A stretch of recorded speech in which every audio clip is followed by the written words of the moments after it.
Assalamualaikum warahmatullahi wabarakatuh. Perkenalkan nama saya Adi Rifki. Saya di sini ingin mempresentasikan tugas besar 1 Mekanika Tanah 1.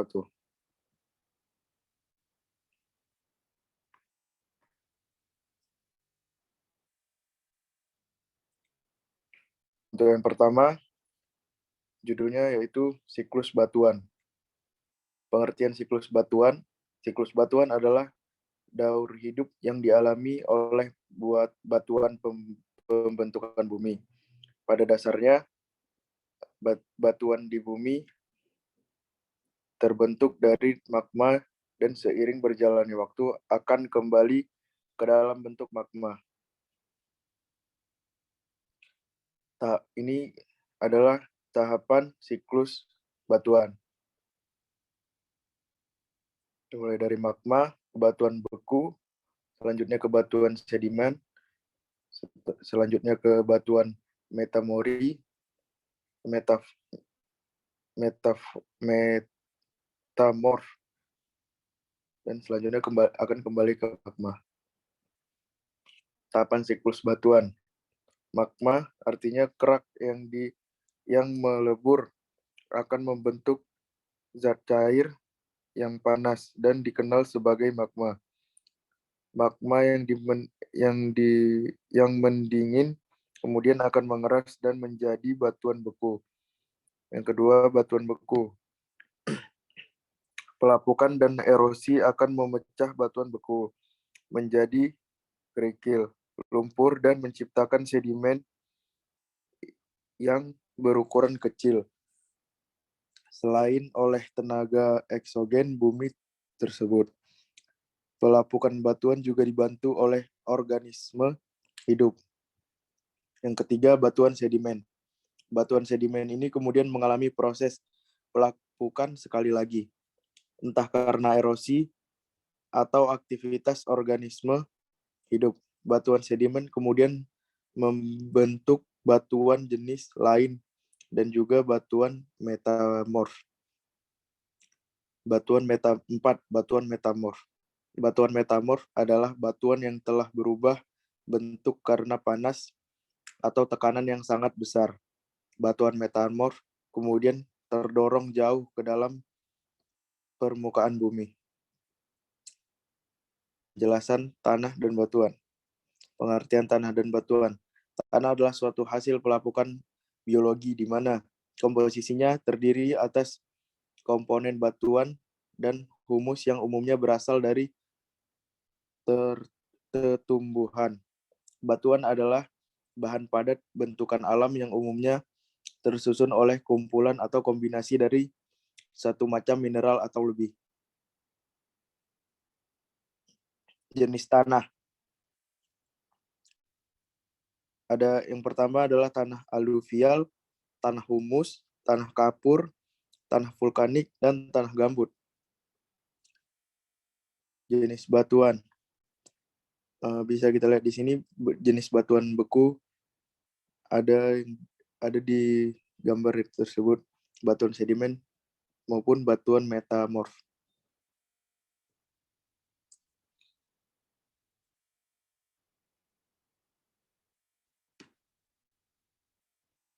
Untuk yang selanjutnya adalah manfaat tanah. Secara umum, tanah merupakan berfungsi sebagai penyimpanan air dan nutrisi, sebagai media penyaring dan pengurai limbah yang merugikan kehidupan, dan sebagai lapisan yang turut serta dalam perputaran karbon dan elemen lain melalui ekosistem global.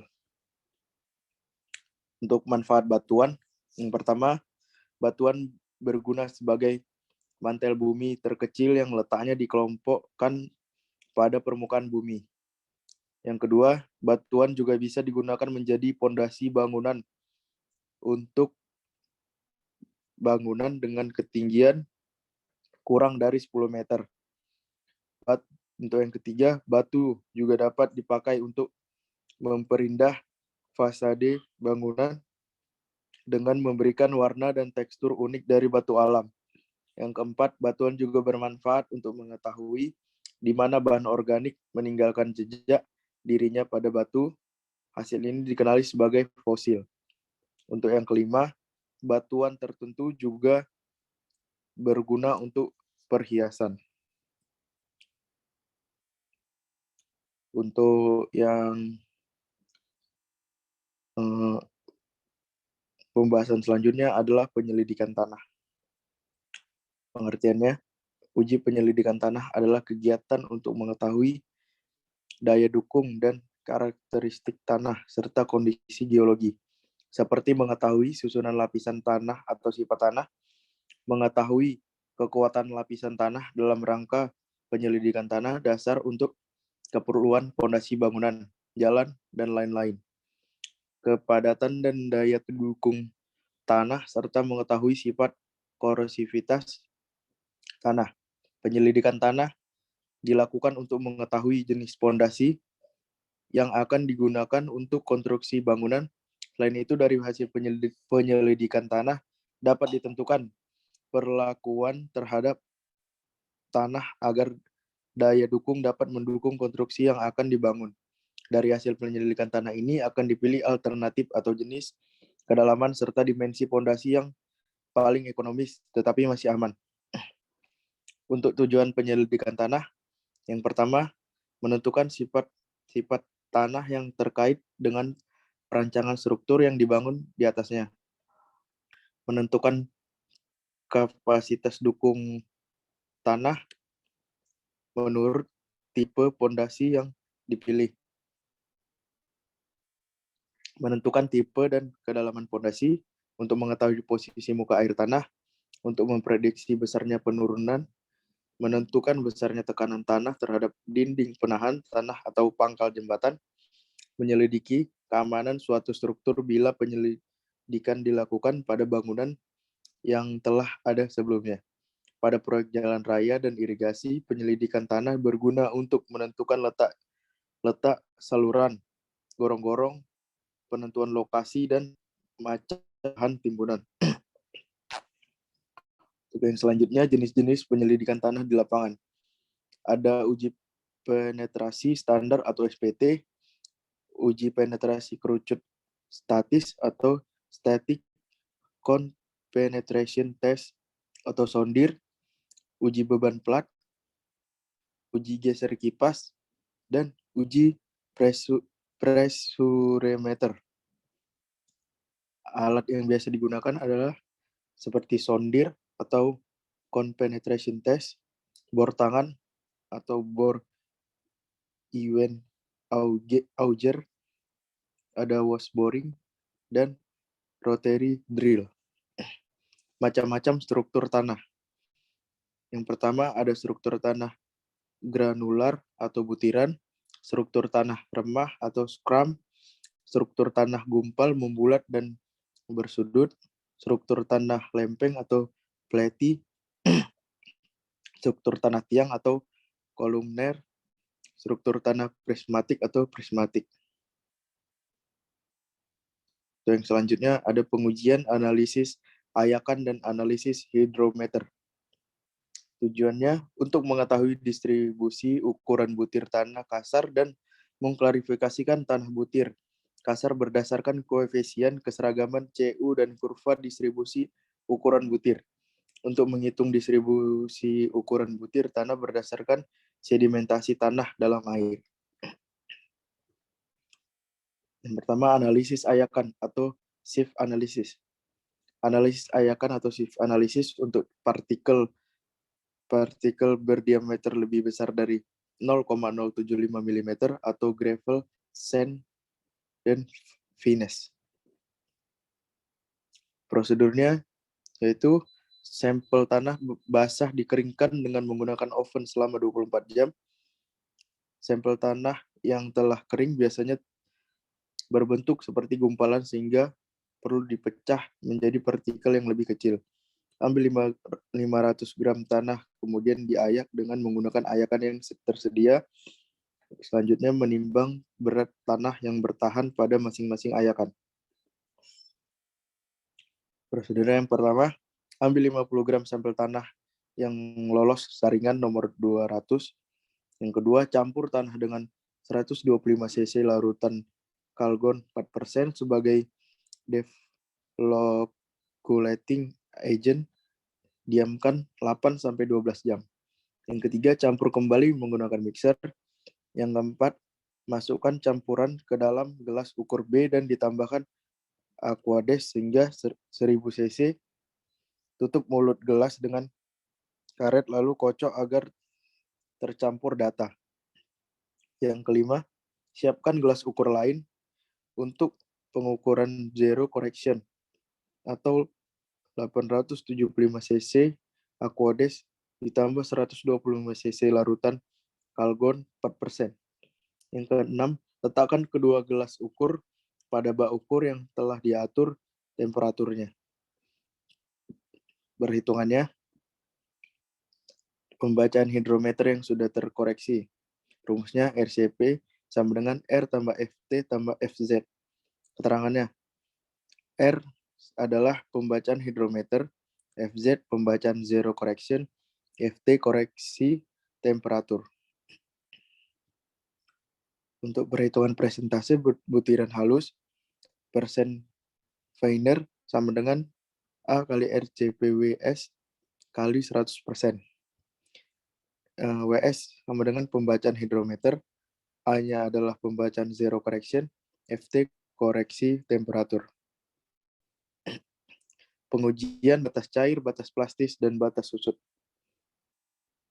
Topiknya yang pertama batas cair atau ASTM D423C, batas plastis ASTM D424, lalu batas susut ASTM D427.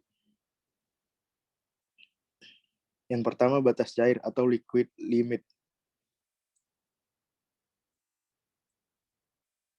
Batas cair atau liquid limit adalah kadar air pada batas antara kondisi cair dan plastis. Pada kondisi ini, butiran menyebar dan berkurangnya kadar air berakibat berkurangnya volume tanah. Prosedurnya untuk melakukan uji batas cair, tanah diletakkan ke dalam mangkuk, kemudian digores di tengahnya dengan alat penggores standar dengan menyalakan alat pemutar. Mangkuk kemudian dinaikkan dan diturunkan dari ketinggian 0,3937 meter. Kadar air dinyatakan dalam persen dari tanah yang dibutuhkan untuk menutup goresan yang bergerak 0,5 meter sepanjang dasar contoh di dalam mangkuk. Untuk perhitungannya, menggunakan rumus yaitu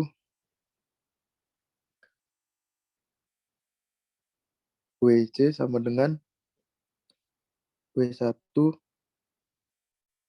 dikurang W2 per W3 kurang W1 kali 100%. Keterangannya WC adalah kadar air, W1 berat cawan kosong dan satuan gram, W2 berat cawan ditambah tanah basah, satuannya juga gram, W3 berat cawan ditambah berat kering, satuannya juga gram. Batas plastis atau plastic limit.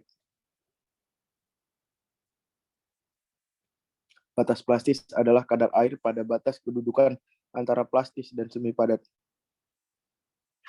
Prosedurnya, batas plastis ini diuji menggunakan sampel yang telah digelintir sampai retal sehingga mencapai diameter 3 mm. Kemudian sampel ditimbang sebelum kemudian di oven selama 24 jam. Setelah 24 jam, sampel ditimbang kembali. Perhitungannya menggunakan rumus PL sama dengan WC dengan satuan persen sama dengan W2 dikurang W3 per W3 dikurang W1 kali 100%.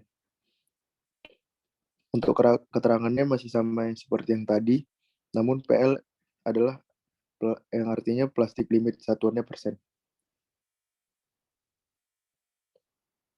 Batas susut atau susut limit. Batas susut adalah keadaan di mana kadar air pada kedudukan antara semi padat dan padat yaitu persentase kadar air. Pengurangan kadar air selanjutnya tidak mengakibatkan perubahan volume tanah. Prosedurnya, pada percobaan bata susut dilakukan dengan cawan porselen diameter 44,4 mm dengan tinggi 12,7 mm. Pada bagian dalam cawan, porselin dilapisi dengan pelumas dan diisi dengan tanah jenuh sempurna. Kemudian dikeringkan dengan oven. Volume ditentukan dengan cara mencelupkan dengan air raksa. Untuk perhitungannya, menggunakan rumus SL sama dengan M kurang 1, M1 kurang M2 per M2 dikali 100 dikurang VI dikurang VF dikali PW per M2 dikali 100. Untuk SL artinya susut limit, satuannya persen. M1 adalah massa tanah basah dalam mangkok pada saat permulaan pengujian menggunakan satuan gram. M2 massa tanah kering, satuannya gram. VI volume contoh tanah basah pada saat permulaan pengujian menggunakan cm kubik. VF volume tanah kering sesudah dikeringkan di dalam oven menggunakan satuan cm kubik. PW merupakan kerapatan air menggunakan gram per cm kubik. Terima kasih. Untuk yang soal yang dikerjakan nomor 3, nomor 5 dan 6 sudah saya kerjakan di sini dan jawabannya sudah lengkap.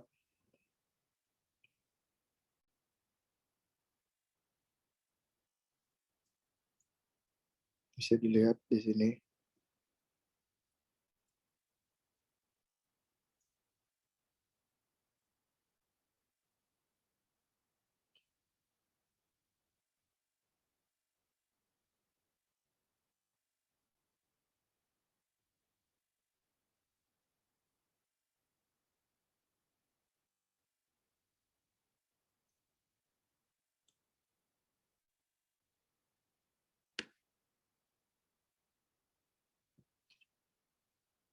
Sekian dari presentasi saya. Apabila ada kekurangan, saya mohon maaf. Wassalamualaikum warahmatullahi wabarakatuh.